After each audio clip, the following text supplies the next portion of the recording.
Welcome to the Her First podcast, a platform to help online business owners, coaches, and creators gain the confidence needed to build a successful business while creating a sustainable lifestyle balance. We are here to help you prioritize yourself in business and life. I'm Joanna Newton. And I'm Michelle Puolani. In this podcast, along with the Her First Collective, you can engage in the challenges women face in business, ways to increase your impact or income online, and how to make it all work while launching, scaling, or maintaining. Spoiler, it's not about perfectionism, hustling, or a copy-paste methodology. Let's dive in. Today's episode is going to be a chatty one. Michelle and I haven't caught up in a while with what's going on in our lives outside of the podcast, so we thought we would do it live with all of you listening. So if you're interested in learning more about our personal lives, our professional lives, what's happening in our day-to-day, then stay tuned. Michelle, I'd love to kick it off to you to get started because I know you've had a lot going on in the past couple days. You've shared some of that on your Instagram, but I'd love to kind of know what's going on with you. My personal life has been a dichotomy of everything is amazing and also not so much at the same time. Like everything in my life, I'm so grateful for. There's so much happening with my partner and my personal life and how I'm feeling and fitness. And it feels like everything is really going great. But I did get some health news in the past 6 months to a year that has definitely been affecting the way that I'm showing up in my life and especially in my business. And so on this platform, we talk about prioritizing you in business and life. You are not your business, technically. Like you are a fully formed person. You have relationships, you have value, you have worth, you have all of these things about yourself, interests, wants, desires that are not necessarily tied to your business, but you show up to your business as a reflection of your personal life. A lot of what's happening sometimes is how you can show up in your business, especially if you're a personal brand. So I think it's important to talk about the two and really understand how they relate to one another and when you have to think critically about how you're either differentiating between the two or how you're bringing them into cohesion and making it a cohesive, synergistic relationship. So with everything that's been going on with me, I feel like it's been a lot of highs and lows. Like there are a lot of times where I'm just like so tippity top. Like I am at the height of my gratitude, my excitement, my energy, my joy, and I'm just living this abundant, wonderful mindset of like, gosh, I'm so lucky. I'm so blessed. I have all of these wonderful things going on. And then there are times, of course, when things dip. And that happened to me this week on Monday. What happened that set it all off was that I had a follow-up call canceled because the nurse practitioner called in sick. Totally fine. That happens. It's no big deal. Canceled. Okay. I get on to rebook it. We can't book you again until end of February. And that's when I lost it. Like tears, frustration, anger. And I like to think that I handle things in a cool, calm, collected manner. But for whatever reason, this really just set me off with everything that has kind of been leading up to this point. So if you backtrack just about a year ago and over the past couple of years, I've been navigating hormonal fluctuations and changes and issues with my fertility. So I'm not trying to get pregnant right now, but my period has been inconsistent. And so it has been 5 weeks, 7 weeks, and then it started to be longer. And it's just not consistent. It's not regular. There can be a lot of things that impact that and your cycle and your hormone health. But for me, this had been noticeable, along with some other things that were coming up for me: skin health, digestive health, sleep, and these fluctuations in my overall well-being when I felt like I was living a pretty quote unquote healthy lifestyle. And so when that started happening, I started getting tests. So lab results done for blood work on hormone levels, on stress levels and cortisol, on vitamin levels and deficiencies and everything else. And so we started getting this information back. And that included high prolactin levels, high bioavailable testosterone, high DHEA, and high growth hormone. And so we tried a couple lifestyle things in the beginning just to see if that was it, but they didn't decrease. So with the continued markers on my blood results or on my lab panel, we started to go the route of MRI. So I did a pelvic MRI to get started and kind of figured out what might be happening there. There may be some things indicative of PCOS, but it's not super major right now. And that's kind of being managed. Okay. So we do a pituitary gland MRI. So we do a brain MRI, which, by the way, have you ever gotten an MRI, Joanna? I have never gotten an MRI. Never. I had never gotten an MRI before. It was totally new to me. It was like full body, very interesting. So they focus on a certain part of your body, right? But you have to lay down and they put you into this big tube and then it makes these noises like wah, wah, wah, but like really loud. I don't know if that's the exact noise. I can't say tonality wise, but something like that. And it's very loud. So it's kind of an interesting experience. You're just kind of like breathing. They do give you earplugs, but it's not exactly a calming experience. Does it take a long time? It does. I don't know exactly the length of time that it takes, maybe 30 minutes or so, but they have to do a couple different things. And there's like with or without contrast. And the contrast is this thing that they put into your veins. So they put it into your bloodstream. I think it's your bloodstream. I'm almost 100% sure it's your bloodstream, but it shows up differently in the scan. I don't know what it does. I'm not a medical professional in any way, shape, or form, but it's really interesting. So I get the MRI, my pituitary gland. I hadn't really thought about it at the time, but the technician actually asked me, "Oh, do you have headaches?" And I was like, "Actually, yeah, I have started consistently getting headaches recently," and hadn't thought to pair the two together. I was just thinking, okay, this is more of an internal thing with my hormonal levels and everything else. But I started being symptomatic sometime last year. So, in terms of the MRI schedule, I was supposed to get it done earlier. And then I had it booked out. And then it got canceled because they had to get some parts for the machine. So it pushed my MRI back actually until the end of November, November 28th. And I get the results right away. Like they're pretty good about that in terms of the MRI. So I got to log into the portal. And so I saw that there was something called a pituitary adenoma, which I have no idea about. So of course I Googled it and tried to figure out like what is this thing. So it's a benign tumor that grows in the pituitary gland and can affect your hormones. So essentially there can be tumors that you find out about that have no symptoms. It's not changing your hormone levels, like there's nothing happening there. But this particular one is causing the elevated hormone levels and everything that I'd been going through. Okay, thank goodness now we know. So then I expected to get a call from my practitioner, didn't. Okay, reach out to them. They can't book anything until January 22nd, which is 2 months later after I've gotten the MRI. Okay, that's fine.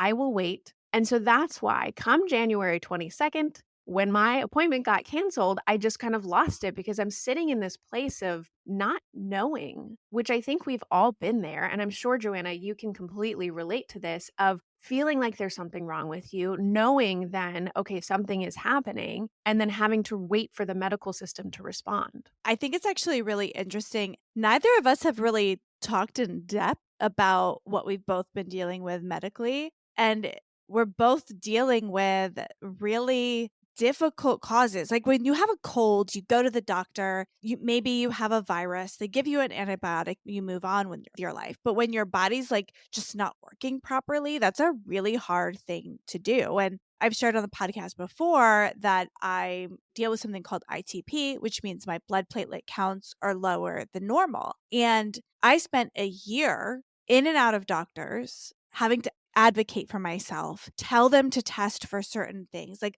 literally be on top of my doctors to help me get better for a year and made zero progress, which is so frustrating to put so much time and energy into something while also feeling bad. So, like, for almost a year, I had joint pain. I was super fatigued, not feeling well. And it just is crummy. And to also not feel like there's any action items, there's anything you can do, there's not a plan or anything going like that. And towards the end of the year, my doctors wanted to get me on a new drug for me, not a brand new drug for the world. And let me tell you, the process of getting specialty medication is just horrendous. It took about 2 to 3 months for my insurance to approve giving me the medication. It took a couple of months for that. I had to constantly call my doctor. Did you submit the appeal? Did you do the paperwork? Did you do the thing? Did you do that? Like, I had to advocate for myself in the process. Oh, you'd end up on tears on the phone because you'd be calling, you'd be sent to this person, to that person, all of that. So I finally get approved for this medication. And it turns out the medication, even with my insurance, is going to cost $4,000 a month. That's ridiculous. I'm sorry. Like, I'm all about abundance and financial health and like, yeah, okay, making things work. And when people come to me and they tell me, "Oh, it's too expensive for my exercise thing," it's like a few $100s, or I can't get meal prep delivery service because it's too expensive or whatever. This is too. That is outrageous and that is a crime. $4,000 a month for a medication? For a No. medication. Right. Absolutely insane. And so it's $4,000 a month. And that's because specialty medications, like your insurance doesn't cover them in the same way like they do other medications. So my doctor's like finally got approved. It's going to be $4,000 a month. That's all I got. Okay. So then I'm like, okay, how am I going to do this? I'm going to take a step back because previously I did learn there was a foundation that allows you to apply to get the medication fully covered or up to a certain amount a year. So I'd applied for that foundation, never heard back. So I called the specialty pharmacist, who my doctor's like, it's $4,000 a month. Call the specialty pharmacist. I'm like, oh my gosh, I can't spend $4,000 a month. I guess I just have low blood platelets and joint pain for the rest of my life. Like, I don't know. This is my life. So I talked to the specialty pharmacist and he's like, well, have you applied at the foundation? And I'm like, yeah, I have applied at the foundation. And he's like, well, they approve almost everyone as long as you meet these requirements, which I meet the requirements. And I'm like, but I haven't heard back. So he's like, here's the number for the foundation. Call them. So I called them and they had told me that they had been calling my doctor for very specific information. And my doctor had taken a month and not called them back. I can't make this up. This is ridiculous. This is the thing about systems like this that just make me so angry. So angry. As a side note, in the meantime, between when it was $4,000, I guess like the pharmacist reran it and it got down to $1,000 a month. I feel like I could have figured out how to make $1,000 a month work if that was like life changing, but still, that's a lot of money. Also, on top of that, when I'm paying, as a self employed person, I'm paying fully for my insurance on my own. Like, I pay for my family a good amount of money a month already in insurance. Was going to be a big extra amount, but maybe I could have figured that out. But anyway, I got on the phone. I was on the phone with the foundation for about 2.5 hours because their phone lines weren't working and I would get disconnected and then I'd have to call back and I'd have to reread all the HIPAA stuff every single time. So that was really fun. But anyway, I managed to get the medication for $0, which is fantastic. That's amazing. Wonderful. But here's the really interesting thing. It gets even more interesting. In the meantime, I had, I think in early December, done some tests with a functional medicine doctor. And those results came back and found that there could be a different underlying root cause to where my ITP is coming from. So my doctors came to the conclusion that this is just how your body is. We don't know why. There's no known root cause. The functional medicine doctor found some things related to digestive health that she thought could make a difference. So I am in the process of following her recommendations, started like a complete diet change, taking certain supplements. I'll be starting some new supplements next week. We're doing things in phases, but for the first time, 1 week following her recommendations, for the first time, my blood platelet counts went up by themselves without medication. Whoa, based on the diet changes that you made from this functional practitioner. Correct. Just the diet changes. Hadn't started any of the supplements yet. It's only been like 2.5 weeks, really, actually, because I get my blood platelets count every single week. They went up and then they went up again. I'm trending upward I'm only a portion of the way through her recommendations because we're phasing through different supplements to like fix what could be going on, in my gut that could be the actual root cause of what's happening to me. Basically, my body's trying to fight an infection in my gut that it's just not doing on its own and it got stuck.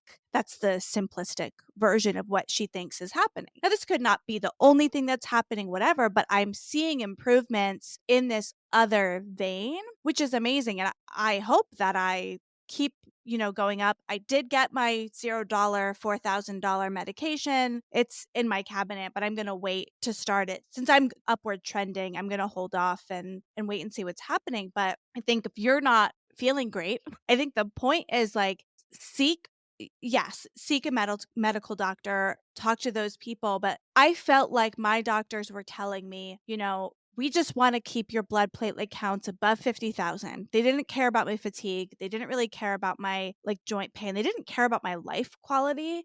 And I was like, I'm too young to just be like, I'm going to be tired and my body's going to hurt all the time. I'll also add, even though my platelet counts are still not fantastic, they're going up. My fatigue is like way better. My joint pain is way better. So the symptoms, actually, if I didn't know my blood platelet counts were low, I wouldn't think anything was wrong with me, right?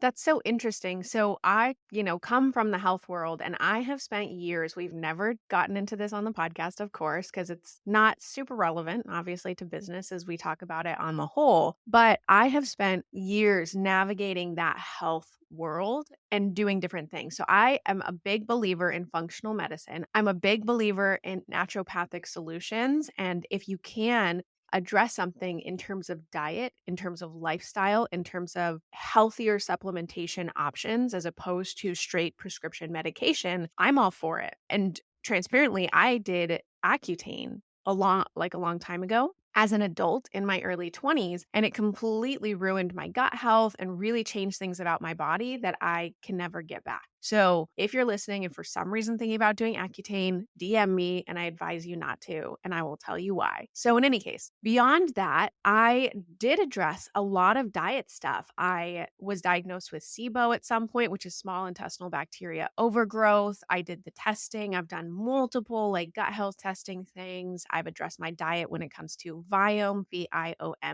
It's like a red light, green light system for food. I've done different like diet protocol when it comes to Whole30, elimination diets, Ayurvedic cleanse, like all of these things. And I'm predominantly gluten free, dairy free. For a long time, I was lentil free and like legume free and tend to eat a rather healthy diet, look for the most part, right? From a lifestyle perspective, when it came to working out, like I started working out last year. So 2023 was a really big year for me in getting my like fitness back in order since the pandemic, because I used to teach and coach in fitness. And so I was really active in that area, but then the pandemic hit and it just changed that. So last year I started with bar method and I worked my stability up through the first half of the year. And then I moved into more circuit, high intensity training. And I've been doing that and I love it. So it's like 3 to 5 times a week I train in that circuit setting, and that's strength training and cardio and agility and all of these things. I sleep a predominant amount of time at 9 hours. So I sleep a significant amount and I have my stress relief tendencies. So I have all of these things from a lifestyle perspective and what I consider to be dialed in. And that's why over the past couple of years, as I feel like my health has declined and like little things in terms of like looking at myself in the mirror, my eyes, my skin, my hair, like these things that I should be based on my very like prolific green, veggie, antioxidant fruits, whole foods and protein based diet, that I should be okay. And so I think the tough thing is like when you feel like you're doing the right things and then these markers are off. And so when I first started getting this, like I had to be the one who also insisted on testing my hormone levels and my vitamin levels because I felt like something must be wrong. And it's amazing how much you do have to advocate for yourself. And you also have to have discernment. A lot of practitioners are going to just want to hand you something and say, this is what you're going to do. Take this, do this. And that advisement, even though coming from a good place, isn't necessarily the right place for you. And medical medical professionals, unfortunately, we won't get into the depth of this conversation today, but medical professionals are really trained to prescribe. They are trained on surgery. They're trained in those modalities. They're not trained on nutrition. They're not trained on functional medicine. They're not trained on how the different parts of the body relate to one another. And so there's a huge amount of that lacking in that field. So as I started discovering these things, focusing obviously on the lifestyle aspect, ruling those things out, knowing that those weren't the case, getting to this place of, okay, you have an MRI showing this pituitary adenoma, and then thinking like, okay, well, what do I do about this? It's a benign tumor, which is great. It's not cancerous, and it is theoretically growing relatively slowly, but I am noticing these things in my life symptomatically that it's affecting. It's affecting my peripheral vision. So I'm running into shit more often. Stuff. I'm running into stuff more often. I'm hitting things with my hands. I'm forgetting things that I wouldn't normally forget. There's a lot of like attention and focus things that are related to it. And that's partially related to my sleep because it's affecting my sleep. Over the past few weeks, especially, have been getting like 5 to 6 hours of sleep and waking up throughout the night. And that is not normal for me. It's not normal for what I need to function at a high capacity. I'm forgetting things. I forgot to publish the podcast. I'm forgetting things and not enjoying the way in which I'm showing up in my life, which is stressful and frustrating. So when I got that call, the appointment's canceled, you're not going to be able to meet for another month and a half, I was like, this is ridiculous. So I ended up sending my MRI to a very trusted friend and family member. And she's a doctor. She has a history in these types of things. And so she got on, she took a look at it. We talked about the symptoms that I've been dealing with. And so she suggested that I meet with an endocrinologist. Well, in order to do that, I have to have a referral out from my primary care physician. So now I'm going through the steps of making that happen. And what that took was actually going into the office and saying, this is my situation. This is what's showing up on my MRI. This is not something that can wait. It needs to be addressed sooner. So I did get an appointment booked for the next couple of days, which is great. And then hopefully I can meet with my primary care sooner than that and start to deal with this. So what I've also done is started to share with my family because previously I was just like, oh, I'm just going to wait until I understand what's happening in order to actually share with my family, let my partner know like what's happening. Because if I don't have any information, there's no reason to like raise concern. But since I have done that, now they've started like sending me information and they're researching and they're saying like, okay, this is a pituitary gland specialist out of Santa Monica. Okay, we're going to do these things. So I'm not upset about it altogether. It's more just, I want to know what's happening. I want the right information and I want to be able to make the decision based off of that instead of feeling like I'm in this place of limbo. So that's kind of where my personal life has been at. We're going to Hawaii soon on vacation. So I'm looking forward to that and just kind of just getting myself to a place where I feel good on a daily basis. Like I know as women, we always have those hormonal things happening. We have those fluctuations. We're going to have good days. We're going to have bad days. Realistically, I just want to be in a place where I know that I'm doing the best for my health. I know that I'm headed in the right direction. And I know that there's not something else that feels like it's inhibiting me that I don't have control over. So that's my personal life. Otherwise, dogs are really good. Husband is really good. He just got back from a cider conference up in Portlandia. And it's been overall really good. I'm grateful for my nieces and nephews. My niece turns 4 this month. She was born at the beginning of the pandemic, the beginning of COVID. It blows my mind how rapidly the past 4 years have gone by, how we've been through so much, and just how everything is evolving and shifting and growing. My daughter, who's 6, she went to her first cheerleading competition this weekend. Oh my gosh, I saw it on Instagram. That is so cute. Tell us more. She was so cute, and I'll tell you, if you would have told me that I was gonna be a cheer mom, like, I wouldn't have believed you. Like, that is just not something I saw for myself. Come on, like, I also have this thing about, like, cheerleaders just cheering for the boys and baking them cookies in their locker, like, that whole cheer culture thing. But May is actually on it's a competitive kind of cheerleading league. They don't cheer for sports. Not that there's anything obviously wrong with going down that path, but it's very cool because, May was pretty young in the pandemic, not as young as your niece, but I think those like 1 to 2 years at home made her pretty shy and pretty close to us. So going to activities, doing things like that was always a struggle. And She had danced for a while and stopped dancing because she didn't want to be away from us. Like, that time away from us was really hard, but she decided she wanted to try cheer. And so we were really too late, I guess, to sign up for the town cheering. Apparently, they start signups in March for the, summer, fall season where the little girls cheer for the little boys playing football. And we missed that, but I found this little competitive division where they meet for a certain number of weeks and then go to a competition. And but this is the youngest group. It's for 4 to 6 year olds, and they practiced for a few weeks, went every week, learned a routine together. Their cheer routine was to Welcome to New York by Taylor Swift. But we get all ready, we curl her hair, we get to the cheerleading competition, and we walk in, and there's a stage, and there's lights, and there's screens, and there's all girls walking around in cheerleading outfits, costumes, uniforms, cheerleading uniforms. And she looks at me and she goes, "Mommy, this is my calling," which was just the sweetest thing ever. And she really wants to go back. She wants to start the next season and do cheer. And it was actually really fun to be there and watch.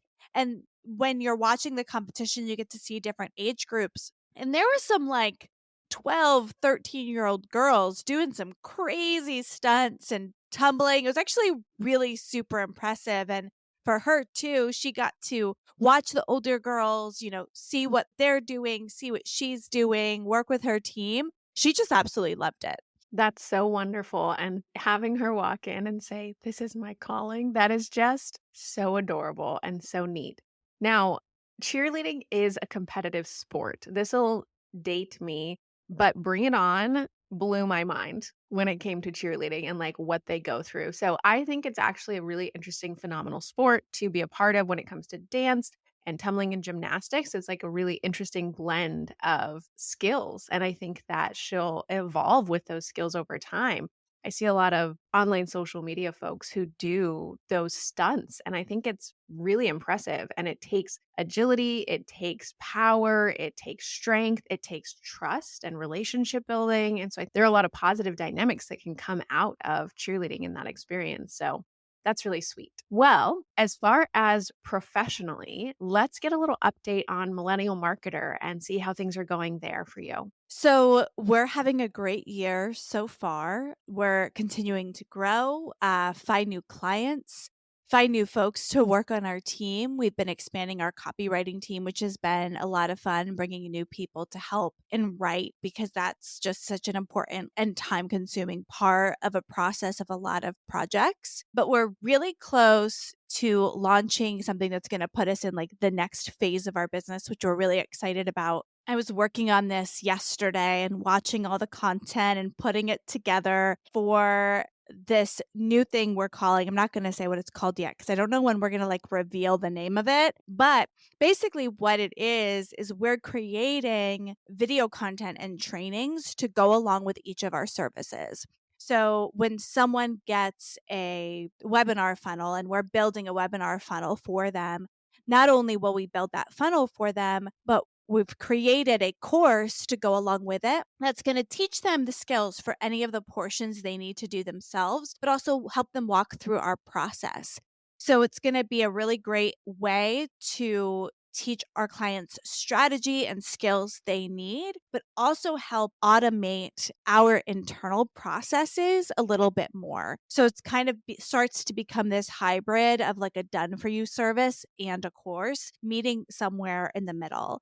And we're building out our webinar funnel course right now, as well as an onboarding course to help walk everyone through the steps that we need done for onboarding to make that experience so much better. And I'm excited about it because, one, I think it's going to help us just provide even better service to our clients.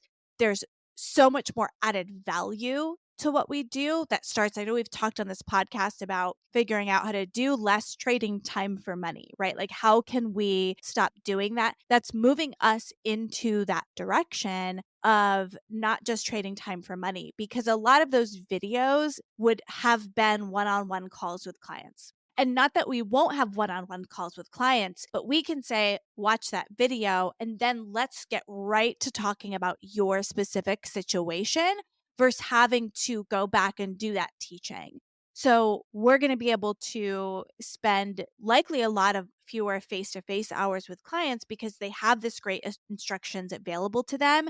And then they're using their one on one time with us or anyone on our team more wisely because they're properly prepared for it. So I think this is going to really help us scale our business faster and take on more clients as we build out these systems that are better for them.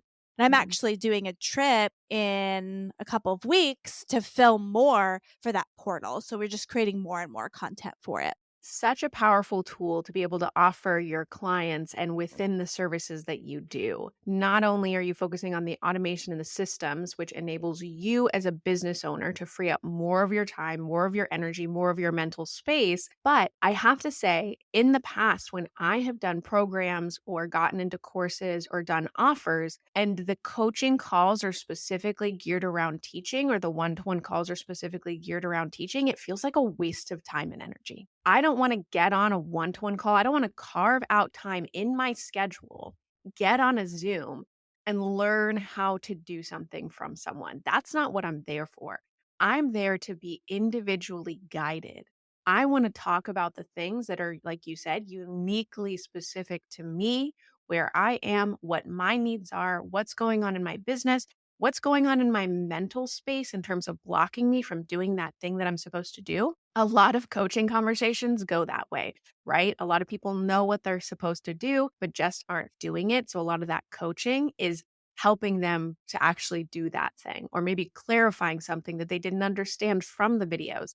But I think freeing up that time and energy for both the client and the service provider is super helpful and really important. I think that's going to be really powerful for Millennial Marketer. And I'm excited to see you guys take that to the next level and the next step. Yeah, it's really exciting. And when you think about it, when you're a service provider of any sort, there's a whole bunch of information that is the same regardless of the particular client situation. So if you're teaching health and wellness, if you're teaching someone a very particular business or sales skill, there's so much stuff that you'd likely just repeat over and over again to individuals. That stuff that no matter what kind of service provider, having resources, having video content, having pre-recorded things that are like, "Oh, you wanna learn about that? Here you go. We don't need to talk about it for an hour. I don't need to talk at you for an hour about this. You watch this thing that I've done, and then come back to me with questions." And actually in education, in the education world, that's called like the flipped classroom model,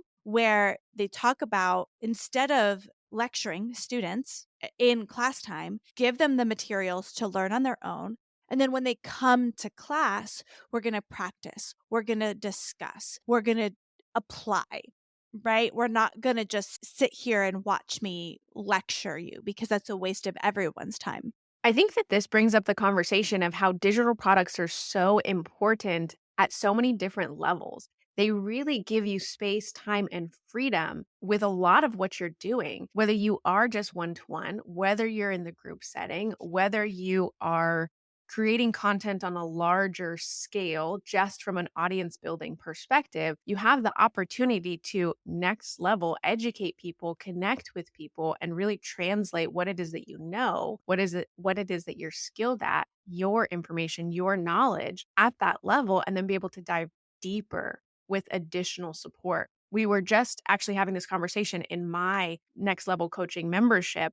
One of the participants and business owners brought this question, is essentially, how do I add a VIP option onto what I already deliver for my customers at this time? Perhaps they have a membership, perhaps they have a course, perhaps they have something that's at like your initial or mid ticket entry level, and you want to add additional revenue to your business, and you're trying to figure out how to do that at a VIP level. Well, one is you look at what you're doing already and seeing if there's anything in the one to one or the small group or the one to many model that you're doing over and over and over again. Okay, systematize, automate that, record it, and get it to them so that they can access it without your actual time and energy. And then, two, once you have that baseline structure, once you have something that you're already delivering to someone, how can you maybe add on that little piece of communication that's really going to be beneficial to them, but maybe not take so much of your time, whether that is Voxer contact or whether they can submit something for review where you don't have to be on a phone call or a Zoom call. You just look at it on your own time when you're working, send them back a Loom or send them back an audio or send them back whatever description makes sense for you.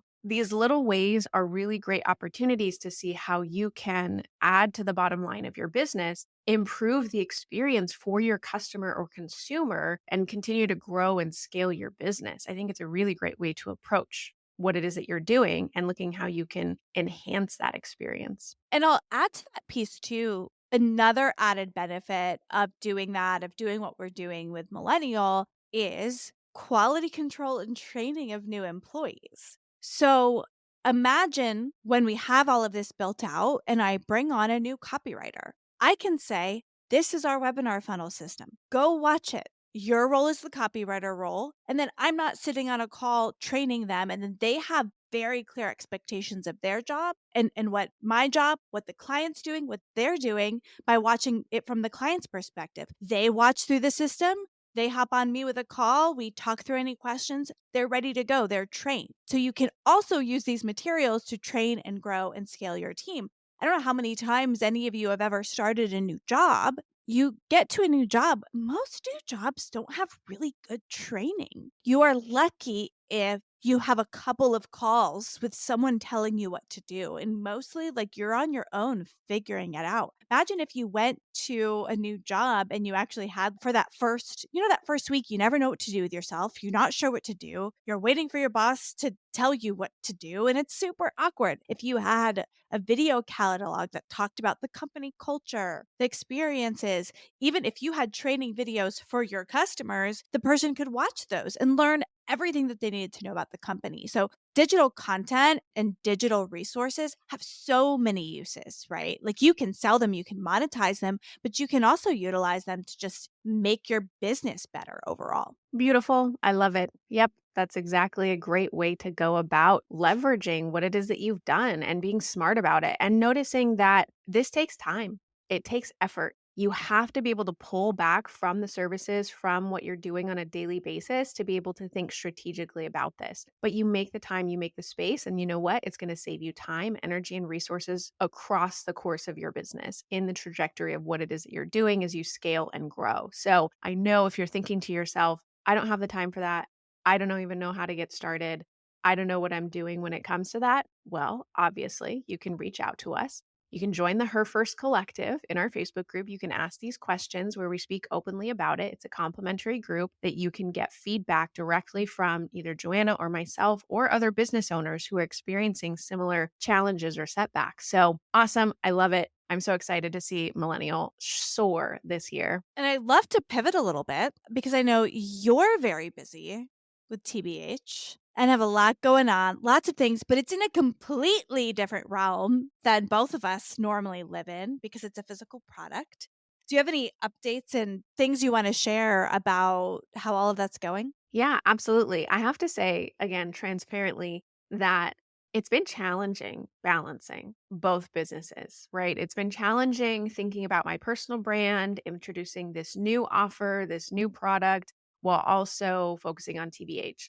I think that I'm going to take the time on our trip to actually really invest into Michelle Poolani, set up the systems that I want to have for this new smaller product, and then really just focus on traffic from there. Because I can do the traffic, the content creation, that makes sense to me. It's easier to implement in my schedule. But sometimes when I'm like building something out, I go back and forth a little too much. So I will say, I feel like I'm a little scattered in my schedule and I'm really working on solidifying that and nailing it down. TBH, To Be Honest Beverage Company, is going wonderfully. It is growing at a really reasonable rate. It's not like booming too quickly, which obviously sales could always be better on that front.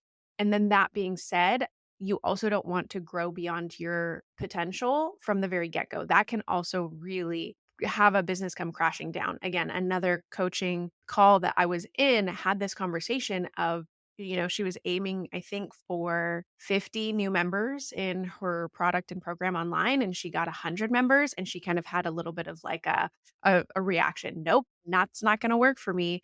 Sometimes we don't realize the limitations that we put on ourselves based on our growth and our ability to reach a certain level because we need to overcome or go through something a little bit different in order to get there. So I think that to a certain degree, I'm holding myself back a little bit with, to be honest, because I don't want to hit a level where I'm completely overwhelmed. We only have about 250 bottles left of this first batch. But if all of those sold tomorrow, then I need to ship out 250 bottles. Like that's a lot. And it's a lot of things that I don't want to do and just be completely overwhelmed with. Someone was just sharing with me that this pie company had gotten on this television show and it just blew up, which is great. But then they immediately had to bring in all of their family members, all of their friends, and as many people as they possibly could in order to fulfill orders. Again, a good problem to have, but is that what you want for your growth and your trajectory? So, in any case, just something to think about. So, with the physical product, things are going really well. I just went to an event in Santa Monica. I made a lot of connections with some bigger names in the industry that I definitely look up to and that have been doing really good things in the non-alc space. And so making those connections and potential collaborations for the future are a really wonderful way for me to network as we're getting started and as we're growing. You know what it also made me realize is that there's so much about this industry that I do not know. Like, I feel like I've been in business for a long time. My husband has been in business for a long time. So there are a lot of things in the business world, brick and mortar, online that we get, that we understand. There's lingo, there are different things that we look out for, KPIs. Like we think differently than your traditional 9 to 5 employee. We talk differently. I know that we approach things differently. But being at this event made me realize there's so much to learn about this new industry that I'm getting into, and not in a bad way. What I'm really actually trying to do right now is to celebrate and honor and acknowledge that I don't know everything, and that's okay. That it's actually a more exciting for me and I can bring more passion when I don't know everything. Makes me think of that music thing that's like more passion, more footwork, more energy, more energy. I love that you just did that.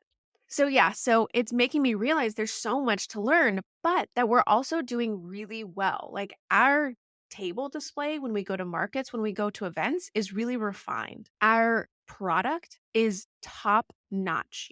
I went to an event, we were drinking all day. We went to a zero proof bar at night in Chinatown, LA. And the comparison of the products that we were having made me feel like we are right in there with everyone else and giving people that elevated experience of drinking without the effects of alcohol. And so it really solidified our mission, our vision, our intention, and what we're doing in a really positive way. So I'm really grateful for the event. I'm really grateful for everything that's happening right now. We have consistent orders coming through. We have restaurant partners that we've signed up. And so people are getting to consume the product in a live drinking bar environment as well as in their home. And the really cool thing about this is that the way that we've cultivated the brand is something that I'm going to continue, I think, to speak to at a larger business level. Because independent of the business that you have or that you are starting, the brand and the presentation of what you're doing is so important.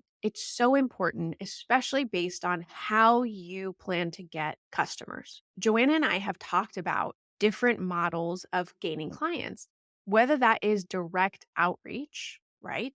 The communication where you're going out to people, you're emailing, you're DMing, you're trying to gain and muster up sales that way, getting in front of other people's audiences, whether that's guests on our podcasts or whether we're being guests on other people's platforms, getting into other people's memberships, presenting to their audiences, growing in that front, whether you are running ads or doing paid media or whether you're doing organic brand awareness. There are all these opportunities to get in front of people. And you have to be conscious about the way that you're presenting yourself, whether that's language in an email, or whether that's your caption, or whether that's your video, or whether that is your podcast and you're just in that audio presence, is being mindful of what that brand awareness is and how you're cultivating the perception, how you're cultivating the way in which other people see you. And what we've been able to do in my mind and the feedback that we're getting from customers, community members, and anyone who's paying attention to the product is, wow, this is a beautiful brand. I want to try it just based off of the content alone. Oh my goodness, I feel like it's so luxurious. there's just this sense of attraction that happens with the brand and the way that we've cultivated the type of products that we want to present to the community. And obviously, we're trying to back that up with a really high quality product that people enjoy and love to consume.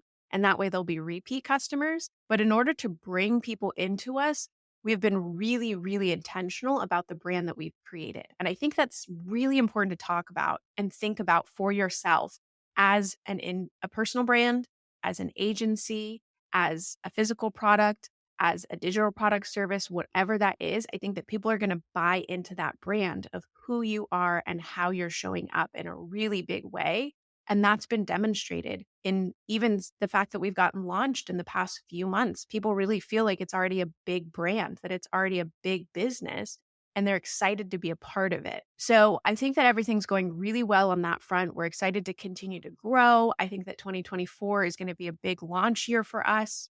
I think that we have a lot of opportunity in the future to get even bigger. I'm looking at people like Three Spirits, and they just finished $3 million round of funding for their next evolution and growth path. And we're a bootstrap company with like only in the, tens of thousands of discussion in terms of launching and getting started. And so we're small now, but I'm really honoring and celebrating exactly where we are, acknowledging that we may be small right now, but that's okay because we may be not just a multi-million dollar company, but this company and product and potential has the chance to be huge. And it may be someday. And that's going to be great too when we get there. Every single step along the way, I really want to celebrate and I want to be present for and I want to enjoy and not compare myself to someday or not like compare myself to where other people are on their process. You shared so many good things. I'm so excited for all you've accomplished with TVH so far and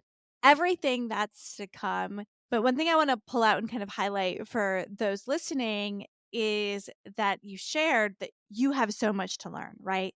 You're building this company with a product and you know there are things you have to learn. And I think so many times I hear people say, or I've said to myself, I will start the thing when I know enough, when I'm smart enough, when I've achieved a certain thing. If you start, you're going to answer all of the questions. Now, if you start with a mindset of I know everything, you're probably actually not going to grow. That would be bad. But if you just start, say, I'm going to do this thing.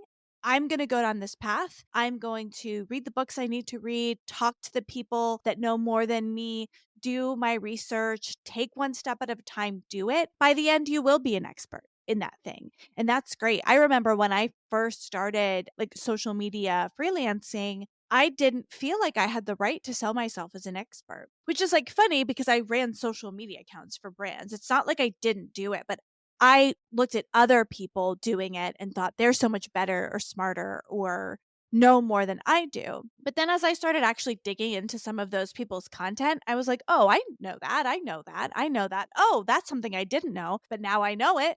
Now I know it. So going into it thinking, yeah, I don't know everything, but I don't have to know everything. I have to be willing to learn. I have to have some sort of skill, baseline knowledge to run with.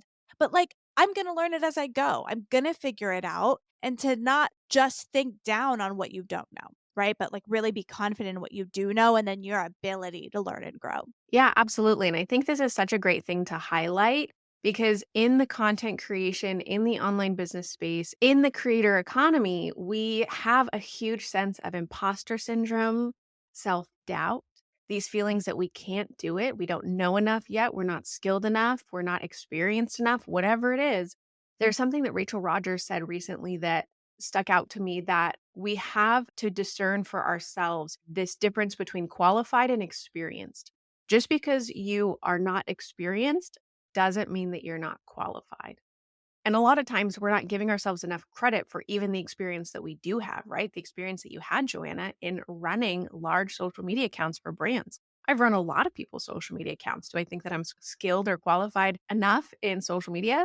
I question that all the time. But you know what?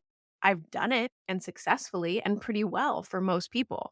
Also, when I see what other people deliver, I'm always disappointed. So I guess there's that. But realistically, is that we have to recognize that we can start at any time. And a lot of our influencers in the content economy, They started because they were passionate about something. Ali Abdaal, Justin Welsh, Sahil Bloom, and others really started when they were passionate about something and they were learning so much about it. We have this kind of voracious appetite to learn, to grow, and we think that we have to get all of the information in order to start when really it's the exact opposite. Once we're interested in something, once we love an idea, a content topic, or anything else, you don't have to say, I'm the expert and authority in this, but you can talk about learning about it. Hey, I read this book and I pulled out this idea.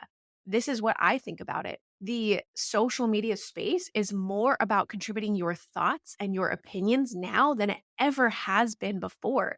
It's not just a platform for education. It's not just here's tips 1, 2, and 3, and this is what you do for X, Y, and Z. That rhymed. But realistically, it's about bringing who you are, what you think, and how you feel about whatever the content topic is. So being more mindful about that and just being able to dive in, take the leap, and know that there's plenty more to learn. There's plenty more for you to grow in the space, but bring the passion, bring the interest, and bring the excitement of whatever it is that you are interested in. Well, this was a lot of fun, Michelle. I feel like we should do some completely unplanned, off the cuff catch ups more regularly. If this was something you enjoyed, make sure you leave us a review or join our Facebook group and talk about this episode with us. We really appreciate you and have loved kind of just sharing a little bit behind the scenes of what our lives are like. Thanks for tuning in. Find the link in the show notes to join us in the Her First Collective, a free Facebook group to discuss the podcast, ask questions of our guest experts, and network with a group of female entrepreneurs who value collaboration over competition. Please subscribe, share, leave a review, and be sure to catch our next episode. What is one thing you can do today to prioritize you in business and life?